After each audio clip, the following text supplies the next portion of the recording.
देव जगत व्याप्तम् ब्रह्मा विष्णु शिवात्मकम् गुरु परतरं नहीं किंचित् तस्मै श्री गुरुवे नमः।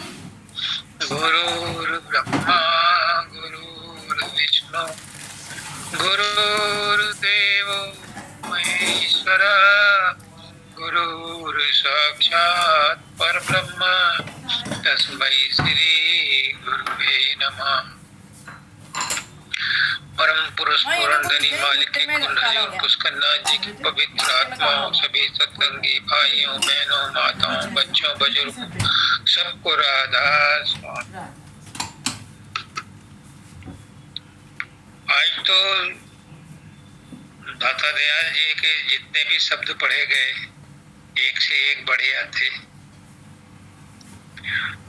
द्विवेदी जी अगले इस संडे को तो मंदिर का नंबर है, नेक्स्ट वाले को उनकी व्याख्या करेंगे। वो भी बहुत सुंदर शब्द है।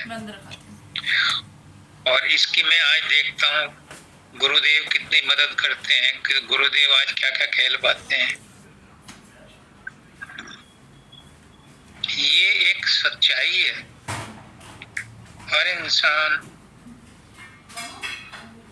जो इस संसार में आया है मनुष्य का चोला धारण करके, मनुष्य का चोला मिला ही उसे इसलिए है कि वो अपना काम कर ले। माता जी ने कहा बेकार न समय व्यतीत करो, नहीं समय मिला है गंवाने को। तुम आए हो इस जग में अपना और औरों का काम बनाने। हमारा काम क्या है? हमारा काम है अपना कल्याण करना। ये पुष्करनाथ जी कह रहे हैं, यही मानव दयाल जी कह रहे हैं, यही शब्दानंद जी कह रहे हैं, यही परम दयाल जी कह रहे हैं, यही दाता दयाल जी कह रहे हैं कि अपना काम क्या है, हम किस काम के लिए आए हैं? अपना कल्याण करने के लिए। परमात्मा की तरफ से हमें मनुष्य योनि आखिरी चांस मिला है अपना कल्याण करने के लिए कि आप अपने आप को पहचान जाओ, परमात्मा को पहचान जाओ, संसार को पहचान जाओ, संसार की नाशवानता को पहचान जाओ और वापस मेरे पास आ जाओ। जब तक संसार की नाशवानता का परिचय नहीं होता, संसार जब तक अच्छा लगता है तब तक अपना कल्याण नहीं होता। जब संसार की नाशवानता का एहसास हो जाता है, संसार की सभी चीजें धोखा देती हैं, सभी चीजों से हमें असंतुष्टि हो जाती है, वैराग्य हो जाता है। संसार हमें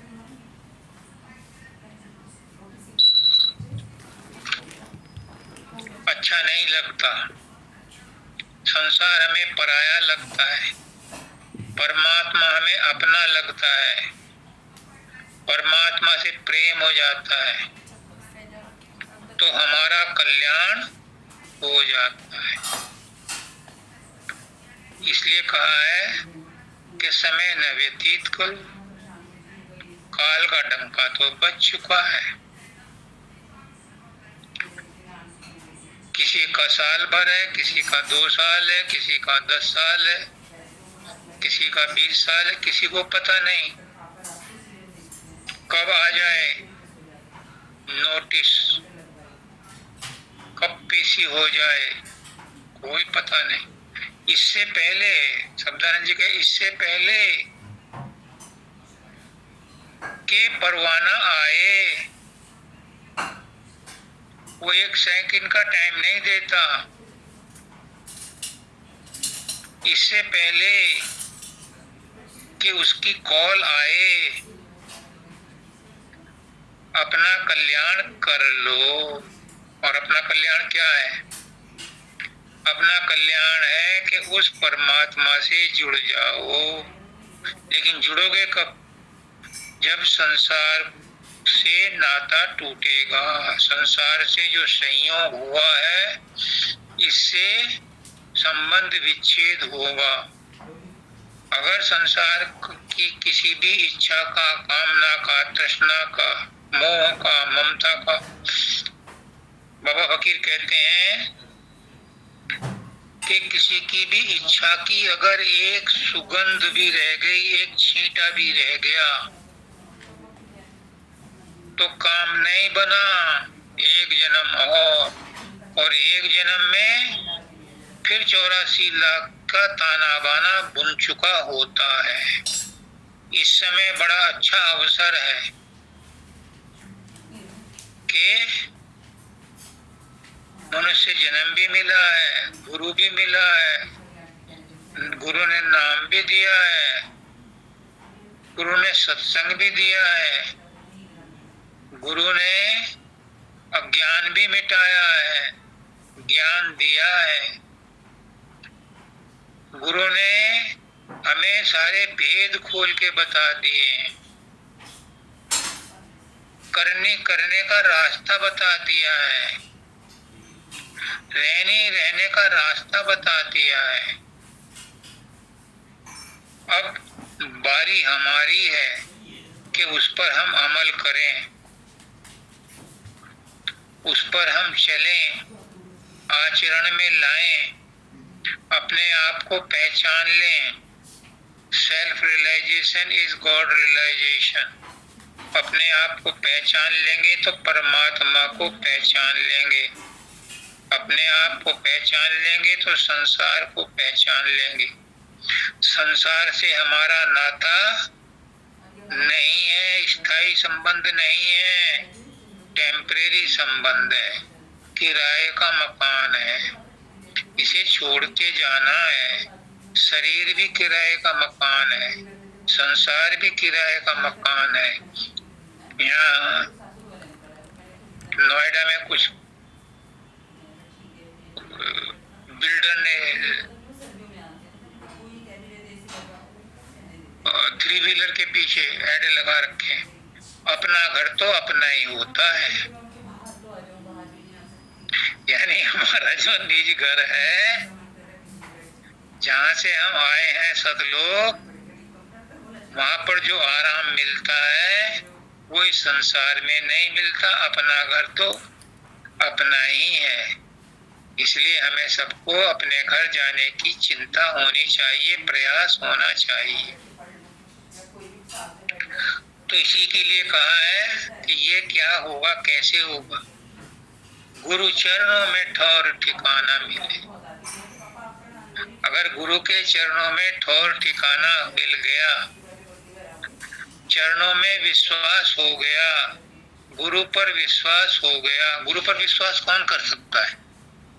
गुरु पर विश्वास वही करेगा जिसको अपने ऊपर विश्वास है। जिसको अपने ऊपर विश्वास नहीं है, वो गुरु पर विश्वास नहीं कर सकता। अभी भी 100% आदमियों को अगर विश्वास है तो संसार का है। पुष्करनाथ जी कहते हैं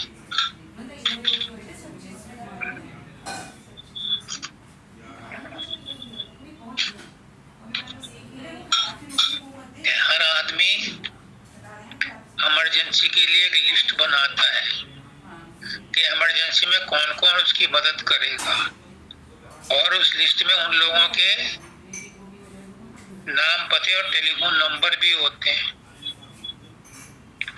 उसमें ससुराल वालों भी होते हैं, अपने भाई बंधु भी होते हैं, यार दोस्त भी होते हैं, मिनिस्टर भी होते हैं, पुलिस वाले भी होते हैं। लेकिन उस लिस्ट में परमात्मा का नाम नहीं होता। इसलिए कहते हैं कि गुरु चरणों में ठौर ठिकाना मिले। जब तक गुरु के चरणों की में ठौर ठिकाना नहीं होगा, गुरु हमारी लिस्ट में टॉप प्रायोरिटी पर नहीं होगा, तब तक उसके पद कमल की भी छां नहीं मिली, तब तक हमारा काम नहीं बनेगा। तब तक हम बेकार में ही समय व्यतीत कर रहे हैं। क्यों? क्योंकि जब तक हमारा असली मकसद, हम किस काम के लिए आए हैं, हमारा असली काम क्या है, अपने आप को पहचानना, यानी संसार के संबंध तोड़ना। संसार के क्या संबंध तोड़ोगे आप? संसार से संबंध जुड़ा हुआ है ही नहीं, ये तो माना हुआ है। शरीर के साथ संबंध जुड़ा हुआ नहीं है, मैं अपने अनुभव के आधार पर कह रहा हूं। शरीर के साथ संबंध माना हुआ है। अगर जुड़ा हुआ होता तो इसे कोई तोड़ नहीं सकता था। माना हुआ है, इसलिए इसे न मानने से संबंध विच्छेद हो जाता है। पति पत्नी एक दूसरे को मानते हैं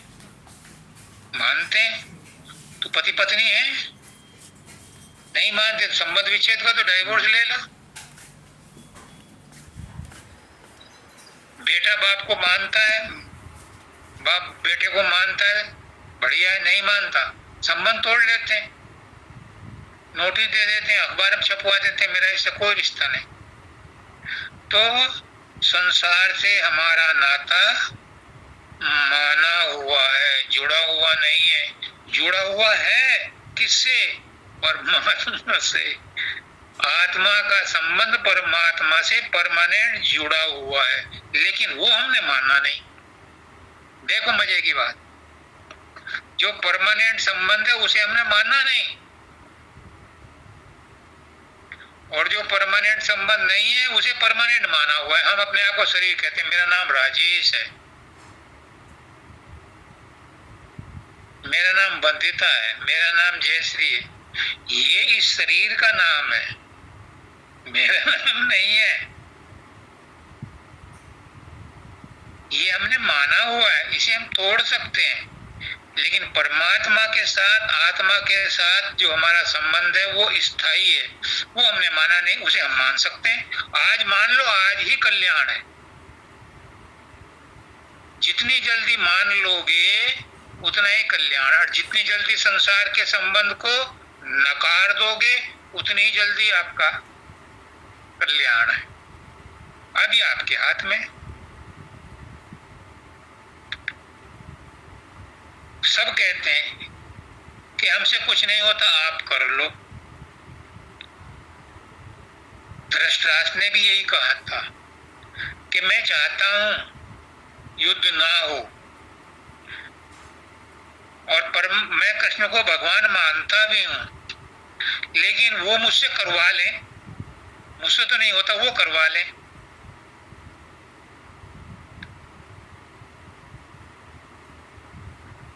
वो करवा लेगा, उसके अंदर ताकत है, लेकिन वो क्यों करवाए? संबंध किसने माना? संबंध जिसने माना वो ही तोड़े। परमात्मा जबरदस्ती किसी की, कोई कुर्सी पर बैठा है उसे उठा करके परमात्मा नहीं बैठता, उसे खाली कुर्सी चाहिए। ये पुष्करनाथ जी कहते हैं, मैं तो उन्हीं के ढोल बजाऊंगा, मैंने तो उन्हीं के साथ गढ़ जोड़ा है। तो जिसने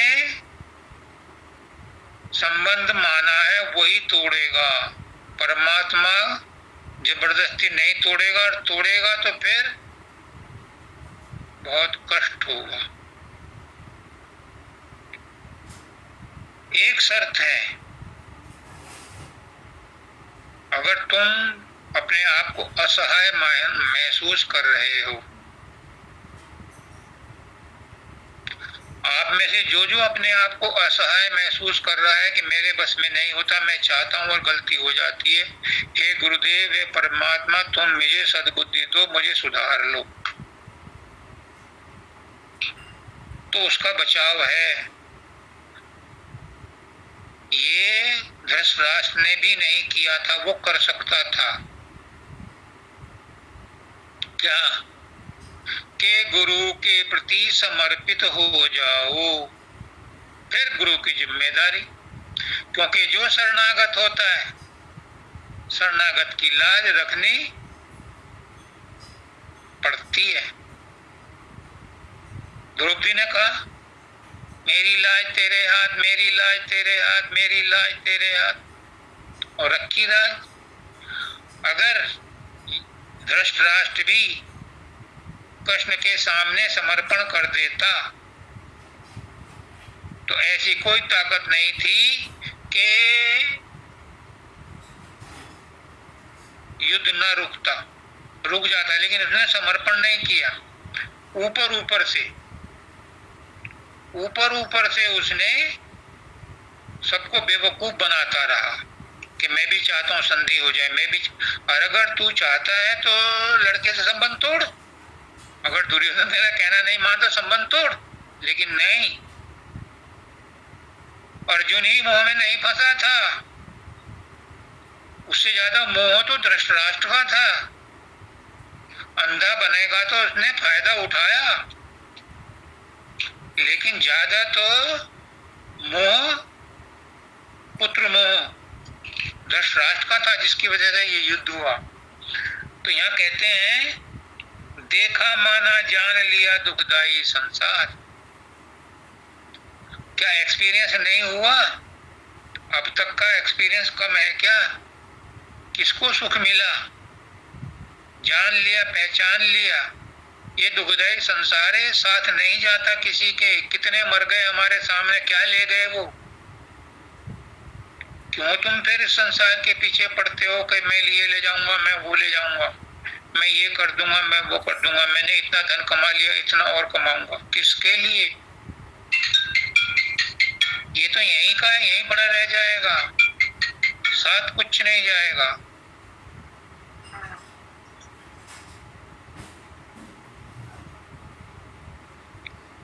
ये भवसागर अति गंभीर है, यहाँ पर किसी को इसका आर पार नहीं लगता पता। एक शख्स है बस, सतगुरु। सतगुरु नाम ठिकाना है। अगर सतगुरु की बाह पकड़ ली तो फिर वो तुम्हें इस भवसागर से पार लगा देगा।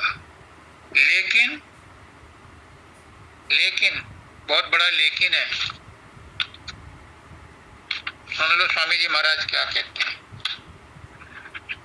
आज बात क्लियर हो जाए साफ साफ, दो टूक स्वामी जी महाराज की सुन लो। गुरु को ऊपर ऊपर गाता, गुरु को दिल भीतर नहीं लाता, गुरु का दर्शन बाहर करता, चित्त में दर्शन कभी न करता। बताओ, सच्ची कह रहे हैं ना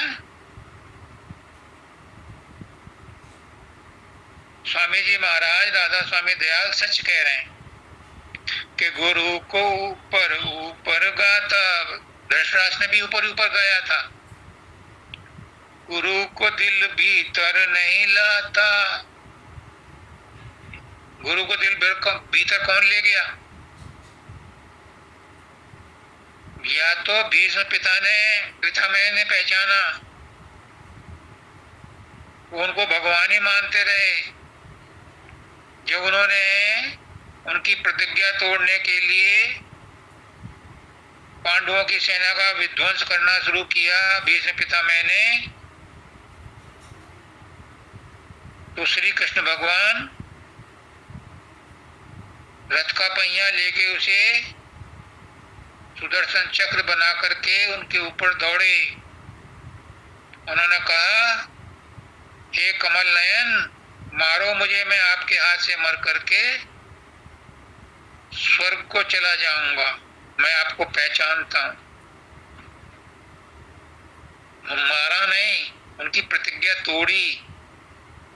और कृष्ण भगवान कहते हैं कि मुझे अपने भक्तों के प्रति उनकी प्रतिज्ञा को रखने के लिए अपनी प्रतिज्ञा तोड़नी पड़े तो मुझे खुशी होती है। तो एक तो सच्चे भक्त थे वो, और दूसरा था अर्जुन।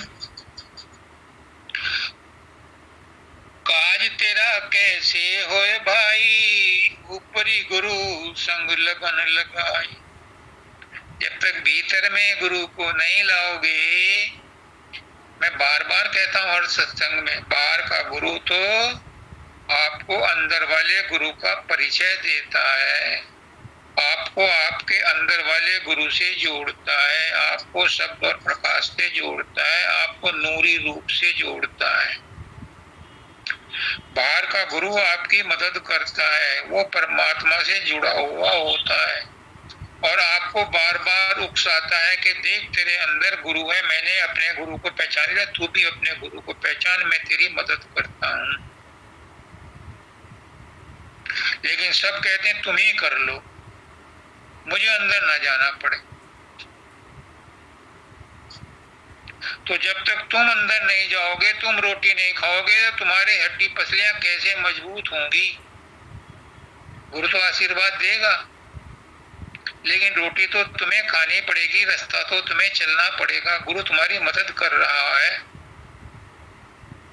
और फिर आज एक डंके की चोट पे कहता हूं, सब सुन लो कि पुष्करनाथ जी मुझे हिम्मत दे रहे हैं, मानव दयाल जी हिम्मत दे रहे हैं। अरे तुम शेर के बच्चे हो, क्यों कहते हो अब तो मुझसे कुछ नहीं हो सकता? पुष्करनाथ जी कहते हैं तुम शेर के बच्चे हो, तुम परमात्मा के बच्चे हो, तुम्हारे अंदर पूर्ण रूप से पूर्णमिदः पूर्णमिदं पूर्णात् पूर्णमिदं मुच्यते और पूर्णस्य पूर्णमादाय पूर्णमेवावशिष्यते। तुम तो पूर्ण हो, क्यों अपने आप को अधूरा समझ रहे हो? क्यों तुम परमात्मा को गाली दे रहे हो कि मेरे से कुछ नहीं होता, आप खुद कर लो? अपने आप में हिम्मत रखो, मेरे अंदर परमात्मा, मैं सब कुछ करूंगी। जब मेरे साथ मेरा परमात्मा है तो मैं सर्वसमर्थ हूं। मैं कहता हूं मेरे साथ मेरा गुरु है तो मेरा कोई बाल बांका नहीं कर सकता। जो करेगा नुकसान पहुंचाएगा, शरीर को पहुंचाएगा, मैं शरीर नहीं हूं। जो मान अपमान करेगा शरीर का करेगा, मैं शरीर नहीं हूं। जो भी मन में गलत विचार आएंगे, मैं मन नहीं हूं, मैं विशुद्ध आत्मा हूं, मैं परमात्मा का अंश हूं। मेरा कोई क्या बिगाड़ेगा? बिगाड़ेगा शरीर का बिगाड़ेगा। मन मुझे विचलित करेगा, किसको करेगा? मन विचलित किसे करेगा? आत्मा को नहीं कर सकता मन विचलित। ये प्रकृति की शक्तियां हैं जो अपने आप में 3 गुण, 5 तत्व, 5 उनके तन्मात्राएं, मन बुद्धि चित्त अहंकार, ये सब मिलकर के सूक्ष्म शरीर बनते हैं और यही हमें नाच नचाते हैं। लेकिन मैं इनमें से एक भी नहीं हूं, मैं इनका बॉस हूं। ये मेरे आधिपत्य में है, ये मेरी अध्यक्षता में है, मैं अध्यक्ष हूं। कृष्ण भगवान कहते हैं कि प्रकृति मेरी अध्यक्षता में काम करती है, मैं कुछ नहीं करता। मेरी प्रकृति करती है पर मेरी अध्यक्षता में करती है, पर मैं उसमें नहीं हूं, वो मुझ में नहीं है। अंश रूप में मैं सबके अंदर विद्यमान हूं, लेकिन गुणों के रूप में मैं किसी के अंदर नहीं। तुम भी वही हो, फिर क्यों कहते हो कि मैं कमजोर हूं? फिर क्यों ऊपर ऊपर गाते हो? गुरु को अंदर बैठाओ, उससे बात करो, अपने आप से बात करो। तुम 24 घंटे में 10 घंटे दूसरों के साथ बात करते हो, कभी टेलीफोन पर, कभी फिजिकली आमने सामने बैठ के, और यहाँ तक कि सपने में भी आप बात करते हो। लेकिन अपने आप से अलग में बैठ करके 5 मिनट भी किसी ने आज तक बात करी है तो मुझे बताओ, मैं तो करता हूं। अपने आप से बात करो। अपना आपका कौन है तुम्हारा? वही आत्मा है, आएगी बाहर निकल करके जब तुम मुझे तवज्जो दोगे और उससे प्यार करोगे। तो जहां प्यार करोगे वो आपका रूप बन जाता है, जिससे भी आप प्यार करते हो उसका रूप बन जाता है।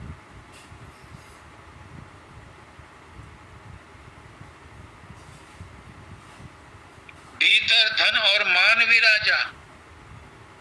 अभी हम भीतर में संसार से जुड़े हैं, मान बढ़ाई से जुड़े हैं, धन दौलत से जुड़े हैं, पति पत्नी से जुड़े हैं, शरीर से जुड़े हैं, मन से जुड़े हैं, अभी गुरु से नहीं जुड़े। जिस दिन गुरु से जुड़ जाओगे अंदर में, उस दिन तुम्हारे चारों ओर इतना प्रकाश हुआ करेगा कि दुनिया दहशत में आ जाएगी।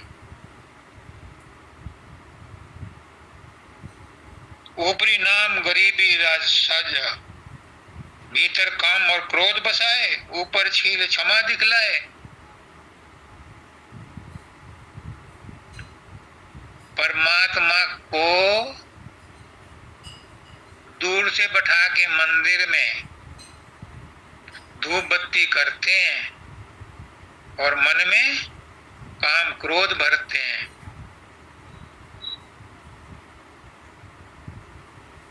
जिस मंदिर में भगवान बैठा है उसमें मांस मच्छी खा करके उसे गंदा करते हैं, बुरे बुरे विचार रखते हैं मन में, क्योंकि वहीं बैठा ना परमात्मा। और बाहर में उस परमात्मा को धूप बत्ती दिखा करके उसकी पूजा करते हैं। और जहां परमात्मा अपने आप साक्षात रूप में बैठा है उसकी हम परवाह नहीं करते। तो इसी के लिए स्वामी जी महाराज डांट लगा रहे हैं। भीतर लगन न गुरु से लागी, ऊपर लगन करे क्या पाजी। डांट लगाई ना, पाजी कहा है। गुरु कर तेरे हों सहाई, शब्द की प्रीत न अंतर आई। कैसे गुरु तुम्हारी मदद करेगा जब तक अंदर में शब्द की धुन नहीं पकड़ोगे। अब कहते हो कि आप तार दो, गुरु तो तार देगा, लेकिन कुछ तो तुम्हें भी करना पड़ेगा। और वो कुछ क्या है? गुरु से प्रेम तो करना पड़ेगा। प्रेम करो, फिर गुरु की जिम्मेदारी। क्योंकि शरणागत की लाज रखता है और प्रेम वही कर सकता है जो अपना आपा भूल जाएगा। अगर प्रेम में आपा रह गया और गुरु रह गया तो दो रह गए। और प्रेम गली यति सांकरी, तामे दो न समाए। एक बनना पड़ता है प्रेम। फिर कहते हैं भक्ति मिले प्रतीत मिले। भक्ति में एक खासियत है, बहुत सीधा सस्ता सौदा है भक्ति का। कर्म योग में, निष्काम कर्म योग में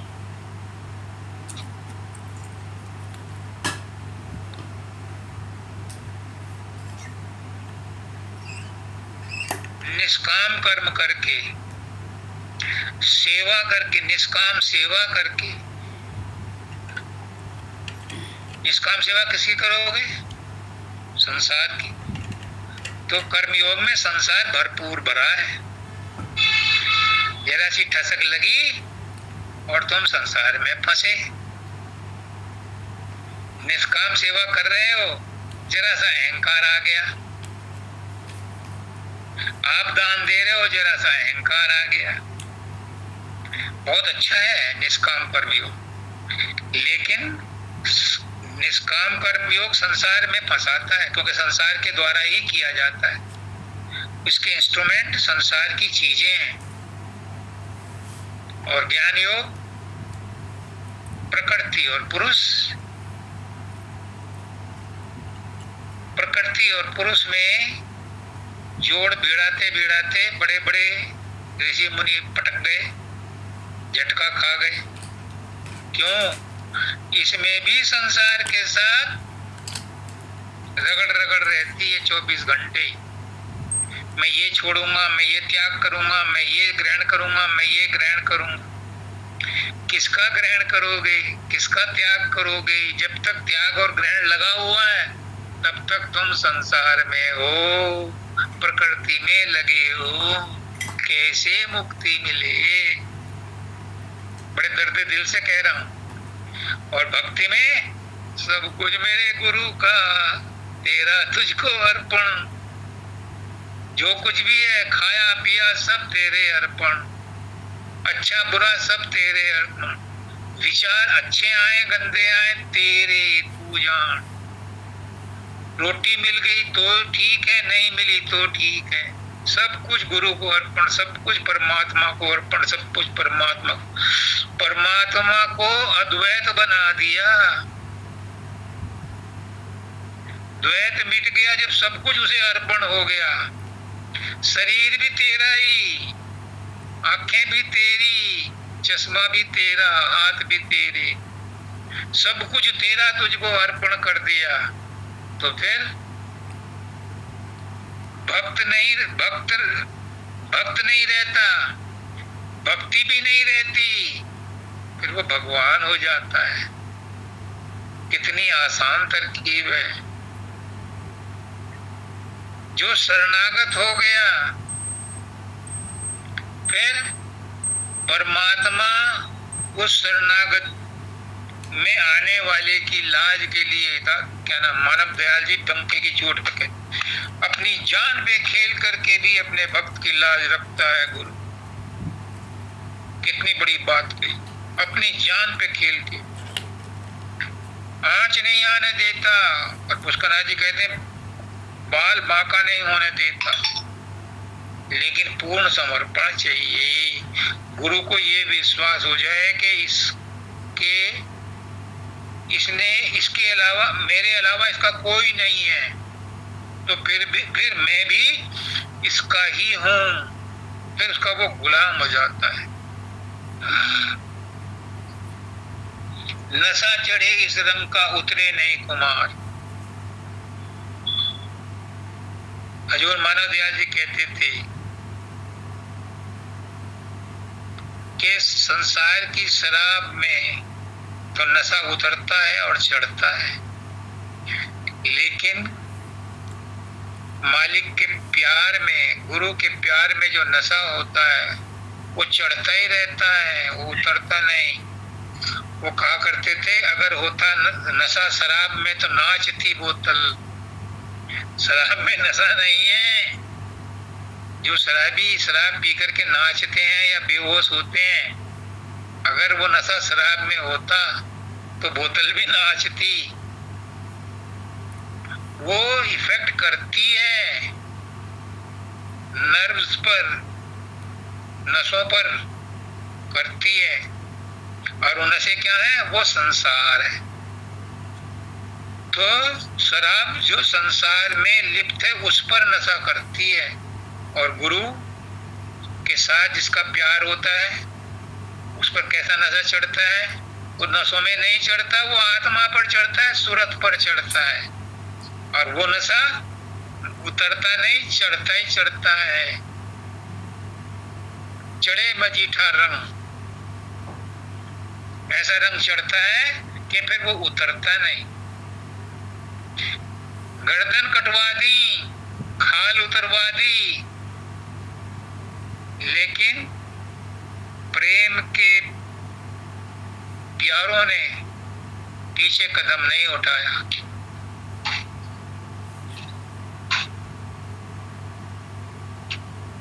नामदेव का सिर मरी हुई गाय के पेट में घुसेड़ दिया, लेकिन उसने धर्म नहीं छोड़ा। कहते थे हिंदू हो जा, नहीं बनूंगा। जो परमात्मा के प्रेम में पागल हो गया, उसका शरीर ही तो तुम नुकसान पहुंचा सकते हो, उसके मन को ही तो गंदा कर सकते हो। अच्छाइयां बुराइयां तो मन के अंदर है, उसकी आत्मा का तुम कुछ नहीं बिगाड़ सकते। तुम काल भी उसका कुछ नहीं बिगाड़ सकता। काल भी शरीर को ही खाता है।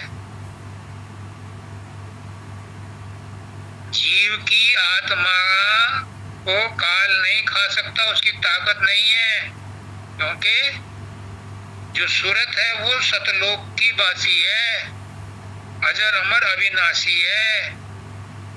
काल तो डराने धमकाने के लिए उसके शरीर को ही नुकसान पहुंचाता है, डराता है, धमकाता है। ये चोर डकैत क्या करते हैं, पिक्चर में देखो, और किसी से कोई बात उगलवानी होती है तो उसकी लड़की को, बच्चों को या औरत को दुखी करते हैं। जिस समय रावण तप कर रहा था युद्ध के मैदान में रात को कि उसे सिद्धि शक्ति प्राप्त हो जाए, अगले दिन वो अजय बन जाए, विभीषण ने खबर करी तो वहां उसे डिस्टर्ब करने के लिए पहुंचे, लेकिन वो तो आसन जमा के बैठा था, उखड़ा ही नहीं, बतेरे लात घूंसे मारे। अंत में बानरों ने क्या किया, औरतों को बाल पकड़ के घसीटना शुरू कर दिया। जब हाय तो वह मची तो रावण से बर्दाश्त नहीं हुई और वो अपने उससे आसन से उठ गया, उसका यज्ञ विध्वंस कर दिया। कहने का मतलब ये है कि हम जिनके साथ बंधे हैं, संसार में जिनके साथ बंधे हैं, उनका हित करने के लिए हम परमात्मा को भूले में परमात्मा से विमुख हो चुके हैं। अगर परमात्मा के सम्मुख आए, पुष्करनाथ जी कहते थे कि यहाँ पर परमात्मा है और यहाँ पर संसार है।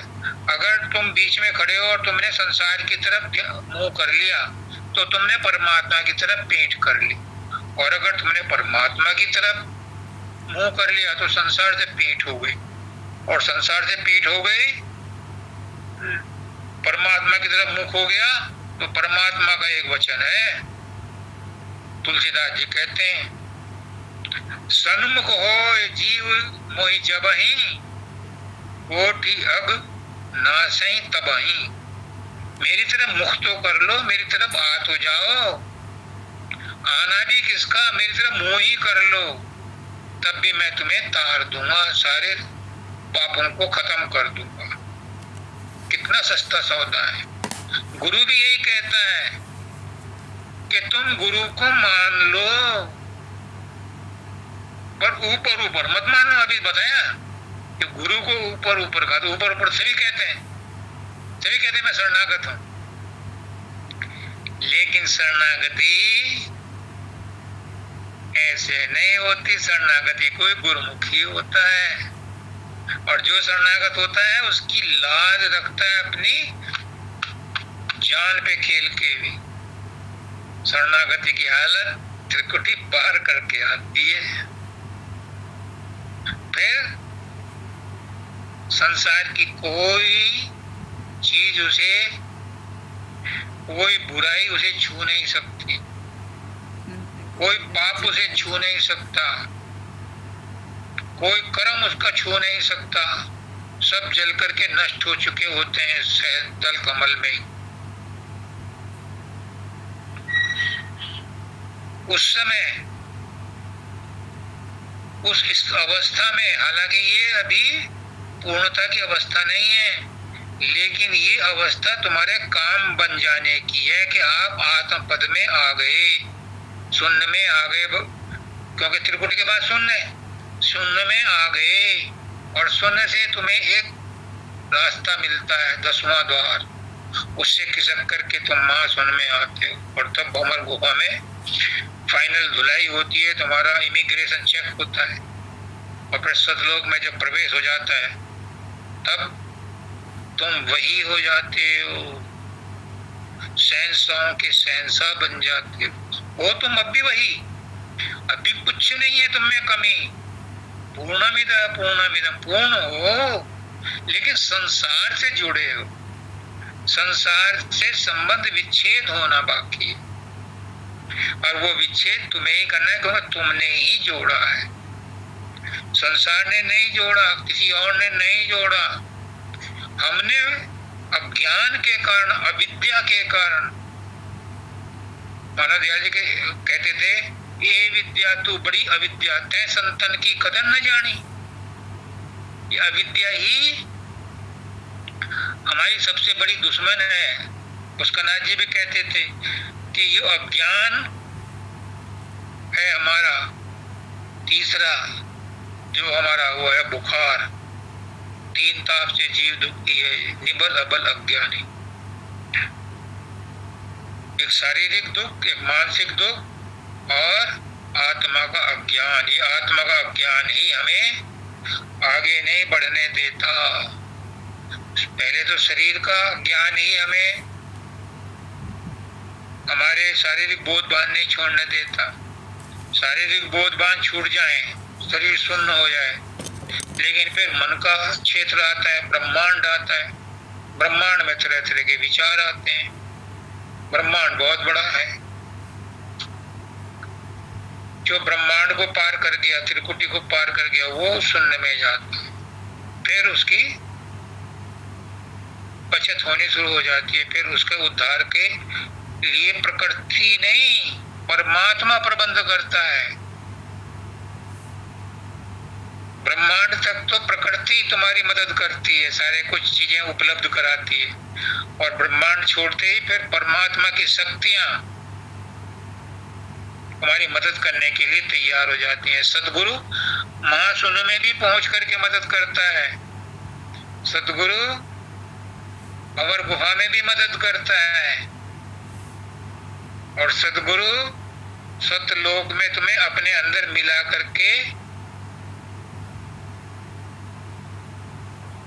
अजर अमर अविनाशी बना देता है। तुम्हारा अपने अंदर मिला करके तुम निश्चल कूटस्थ बन जाते हो। तुम वही बन जाते हो जो सत्य पुरुष सत्यलोक में सत्य पुरुष है। तुम परमात्मा ही बन जाते हो। भूखा प्रेम आहार का, प्यासा प्रेम पनीर। अब ये पुष्करनाथ जी कहते हैं कि सतगुरु प्रेम का भूखा है, उसे कितना ही प्रेम दिए जाओ, कितना ही प्रेम दिए जाओ, कितने उसके साथ प्रेम कर लो, कितने ही लोग कर लो। संसार में सब कहते हैं मेरी पत्नी से कोई दूसरा प्रेम नहीं कर सकता, लेकिन वही पति कहता है मेरे गुरु से सब प्रेम कर लो। सदगुरु से जितना प्रेम करोगे उतना प्रेम तुम्हें लौटा दिया जाएगा, और वो प्रेम फिर बढ़ करके संसार में फैलता है, फूटता है संसार में। फिर जब वो संसार में प्रेम फूटता है, फैलता है, तो प्रेम की बाढ़ आ जाती है। फिर अपना पराया नहीं दिखाई देता, सबके अंदर वही गुरु दिखाई देता है।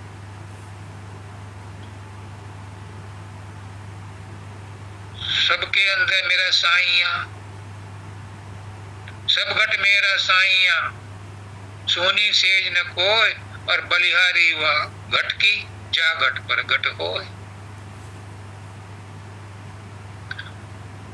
बस उसे प्रकट करना है, और प्रकट वो है, अप्रगट को मिटाना है। मैं कहता हूँ प्रकट तो वो है, तुमने मान रखा है अप्रगट है तो वो अप्रगट है। तुम मान लो प्रकट है तो प्रकट ही है, उसको कोई मिटा नहीं सकता। तुम एक क्षण के लिए भी उससे अलग नहीं हो।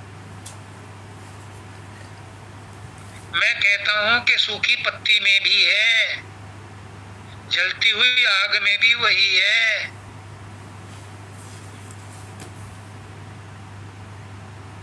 सबके अंदर मौजूद है, तो क्या आपके अंदर नहीं है? है, लेकिन माना नहीं है।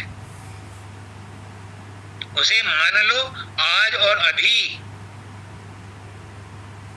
अनुभव हो जाएगा कि वो मेरे अंदर है और वो मैं ही हूं।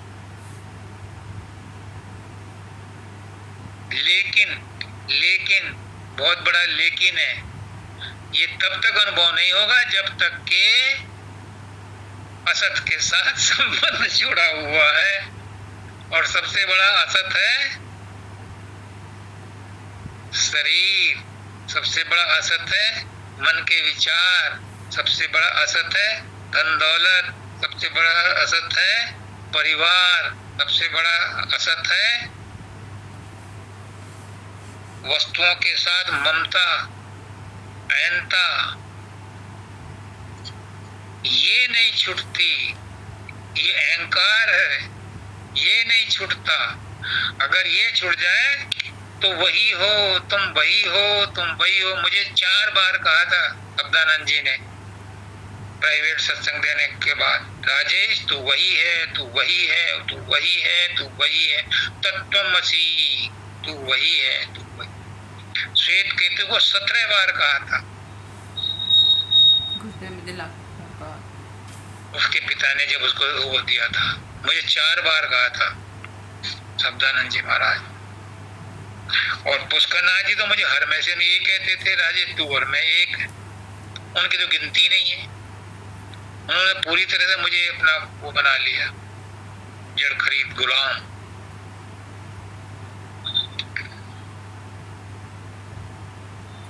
अब वो आगे कहते हैं कि दया दृष्टि अब कीजिए मेरा खुदा।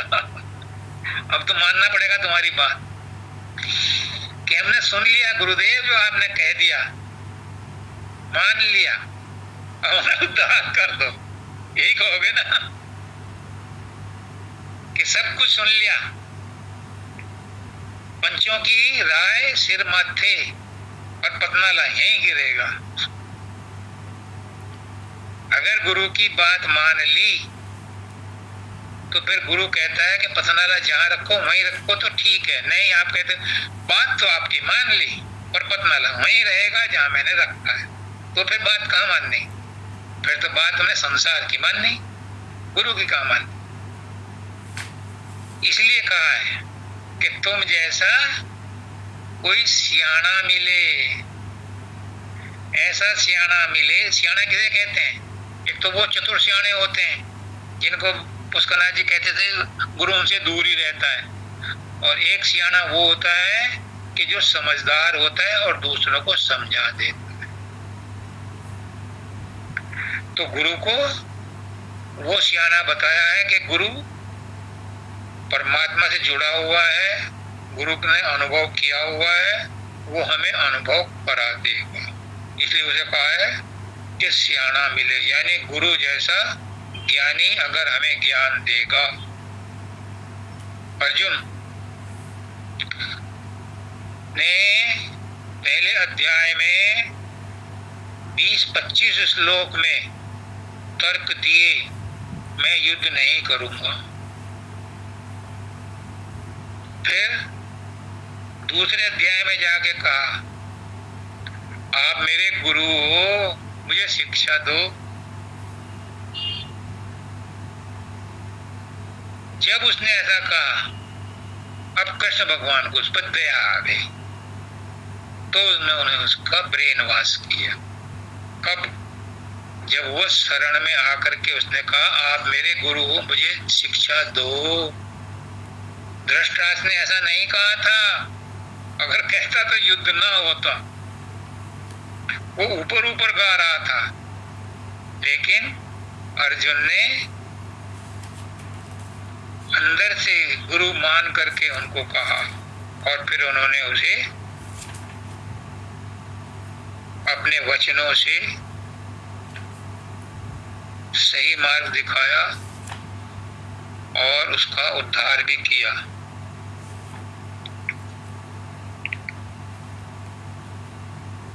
ये था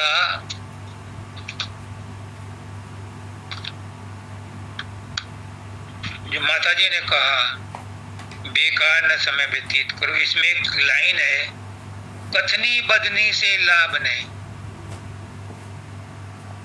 मैं तो पुष्करनाथ जी की बात को पूछा करूंगा। वो कहते हैं कि कथनी बदनी से काम नहीं चलता। बड़े बड़े लच्छेदार भाषा लोग इस्तेमाल करते हैं। वो कहते थे टीवी खोल लो और 72 गुरु मिलेंगे और अपना अपना प्रोडक्ट बेचते मिलेंगे। वो शब्दों से ही महत्ता को बताते हैं, शब्दों से ही परमात्मा को सिद्ध करते हैं। उससे काम नहीं चलता, कथनी बदनी से काम नहीं चलता, शब्दों से काम नहीं चलता। काहे से चलता है? कथनी बदनी से लाभ नहीं, करनी से चित्त को लगा रहे। करनी क्या है? गुरु ने जो कह दिया उसको कर डालो, वो करनी है। क्यों? उसकी जिम्मेदारी गुरु की है। गुरु ने अगर कहा कि तू ये कर दे तो उसे कर दो। शब्दानंद जी महाराज कहते थे, नहीं, हजूर माना दयाल कहते थे कि अगर मैं शब्दानंद को कहूं कि तो हवाई जहाज से कूद जा, चलते हवाई जहाज से कूद जाएगा, तो ये क्या है? ये है करनी। इसकी जिम्मेदारी गुरु की है। जब उनको चोट लग गई तो गुरु की जिम्मेदारी थी। गुरुदेव आए नीचे समाधि पर परमदयाल जी की, वहां मत्था टेका और कहा मेरे शब्दानंद को कुछ नहीं होना चाहिए। फिर डॉक्टर के पास भेजा, 3 टांके लगे और 2-3 दिन में ठीक हो गई। जिम्मेदारी गुरु की हो जाती है, पर कब? जब पूरी तरह से समर्पित हो, कथनी बदनी से नहीं, करनी करेगा। करनी करे सो पूत हमारा, हम रहनी के साथ। जो रहनी में रहता है वो परमात्मा का ही रूप हो जाता।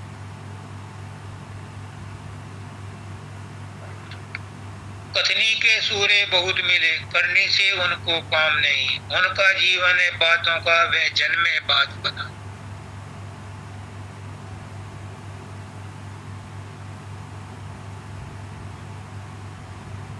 इसकी लास्ट लाइन बस मैं टच करता हूँ। राधा स्वामी यूं कहते हैं, करनी से मिलती है रहनी। जो गुरु की बात पर अड़ जाता है, गुरु की बात को पूरा कर देता है, उसकी रहनी बन जाती है, वो शरणागत हो जाता है। ये डेफिनेशन है शरणागत की। पता नहीं कहां से आज पुष्करनाथ जी कहलवा रहे हैं कि जो रहनी में रहता है वही शरणागत होता है। हर एक के बस की बात नहीं है कि गुरु की आज्ञा का पालन कर ले। गुरु किसी को आज्ञा देते नहीं है। मैं नहीं कर पाया, मैंने कई बातें उनकी टाल दी। उस समय मुझे होश नहीं था, उसे पता नहीं था, लेकिन मैंने उनको बोला कि मुझसे गलती हो गई। उन्होंने कहा कोई बात नहीं। अहंकार नहीं किया मैंने, पछतावा भी नहीं किया। मैंने उनसे यही बोला कि आपने कहा मैंने किया नहीं। उन्होंने कोई बात नहीं, क्षमा कर दिया। अभ्यास शब्द का नित करना उसमें भी था और इसमें भी है। करने से तो रहनी मिलती है, लेकिन गुरु ने कहा पुष्करनाथ जी के, कुछ तो तुम्हें भी करना पड़ेगा। जो नामदान के समय कहा है अभ्यास करने को, वो अभ्यास तो करना पड़ेगा, उसके बिना गुजारा नहीं है। क्यों? इसका एक रूट कॉज है, रूट कॉज। उस अभ्यास से मन शुद्ध होता है।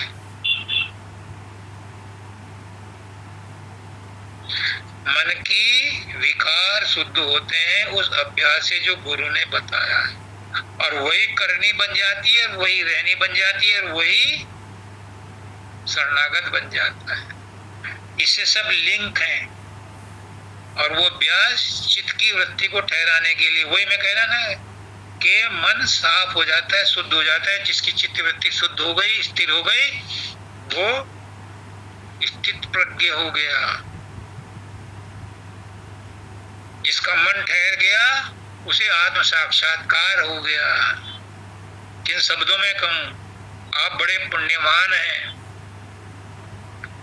आपको सामने देख करके मैं भी बहुत गुरु का शुक्रगुजार हूं कि आपको देख करके गुरुदेव मुझसे जाने क्या क्या कहलवा लेते हैं। ये उनकी माया है या आपकी माया है? सदगुरु के रूप समझ करके मैं आप सबको राधा स्वामी कहता हूँ। राधा स्वामी।